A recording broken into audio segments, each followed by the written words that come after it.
يا أيها الذين آمنوا إذا نودي للصلاة من يوم الجمعة فاسعوا إلى ذكر الله وذروا البيع ذلكم خير لكم إن كنتم تعلمون. إن الحمد لله نحمده ونستعينه ونستغفره ونعوذ بالله من شرور أنفسنا ومن سيئات أعمالنا من يهده الله فلا مضل له ومن يضلل فلا هادي له وأشهد أن لا إله إلا الله وحده لا شريك له وأشهد أن محمدا عبده ورسوله. يا أيها الذين آمنوا اتقوا الله حق تقاته ولا تموتن إلا وأنتم مسلمون. يا أيها الناس اتقوا ربكم الذي خلقكم من نفس واحدة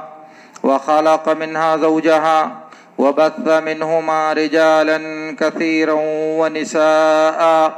واتقوا الله الذي تساءلون به والأرحام إن الله كان عليكم رقيبا. يا أيها الذين آمنوا اتقوا الله وقولوا قولا سديدا يصلح لكم أعمالكم ويغفر لكم ذنوبكم ومن يطع الله ورسوله فقد فاز فوزا عظيما. أما بعد فإن خير الحديث كتاب الله وخير الهدي هدي محمد صلى الله عليه وسلم وشر الأمور محدثاتها وكل محدثة بدعة وكل بدعة ضلالة وكل ضلالة في النار.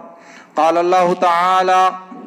قاف والقرآن المجيد بل عجبوا أن جاءهم منذر منهم فقال الكافرون هذا شيء عجيب أإذا متنا وكنا ترابا ذلك رجع بعيد قد علمنا ما تنقص الأرض منهم وعندنا كتاب حفيظ بل كذبوا بالحق لما جاءهم فهم في أمر مريج أفلم ينظروا إلى السماء فوقهم كيف بنيناها وزيناها وما لها من فروج والأرض مددناها وألقينا فيها رواسي وأنبتنا فيها من كل زوج بهيج تبصرة وذكرى لكل عبد منيب. معزز حاضرین، اللہ کے نبی صلی اللہ علیہ وسلم نے ایک مرتبہ پہلی رمضان کو صحابہ کرام کو خطبہ دیا اور ارشاد فرمایا: قد اتاکم شہر عظیم شہر مبارک فرض اللہ علیکم صیامہ فیہ لیلۃ خیر من الف شہر من حرم خیرہا فقد حرم. تمہارے اوپر ایک مبارک مہینہ اور ایک عظمت اور بڑائی والا مہینہ سایہ فگن ہوا ہے. اللہ رب العالمین نے اس کا روزہ تمہارے اوپر فرض کیا ہے. اس میں ایک رات ہے جس کی عبادت 1000 مہینے سے بہتر ہے، اور جو اس رات کی بھلائی سے محروم کر دیا گیا حقیقت میں وہی شخص محروم ہے. گویا کہ نبی صلی اللہ علیہ وسلم نے رمضان کی آمد کی مناسبت سے صحابہ کے دلوں میں یہ بات بٹھانی چاہیے کہ رمضان کا یہ مہینہ ایک عظمت والا، برکت والا اور اہمیت والا مہینہ ہے، اور جب انسان کے دل میں کسی چیز کی اہمیت جاگزی ہو جاتی ہے، انسان کسی چیز کی اہمیت کو اچھی طرح سے سمجھ لیتا ہے تو اس چیز کو حاصل کرنے کے لیے انسان کا شوق اور اس کا جذبہ بیدار ہو جاتا ہے، انسان تگودو اور کوشش میں لگ جاتا ہے. اس لیے نبی صلی اللہ علیہ وسلم نے مختلف اسلوب میں صحابہ کو اس بات کی ترغیب دیا. اور دوسری روایتوں میں آتا ہے اللہ کے نبی صلی اللہ علیہ وسلم نے ارشاد فرمایا: قال اللہ تعالی کل عمل ابن آدم لہ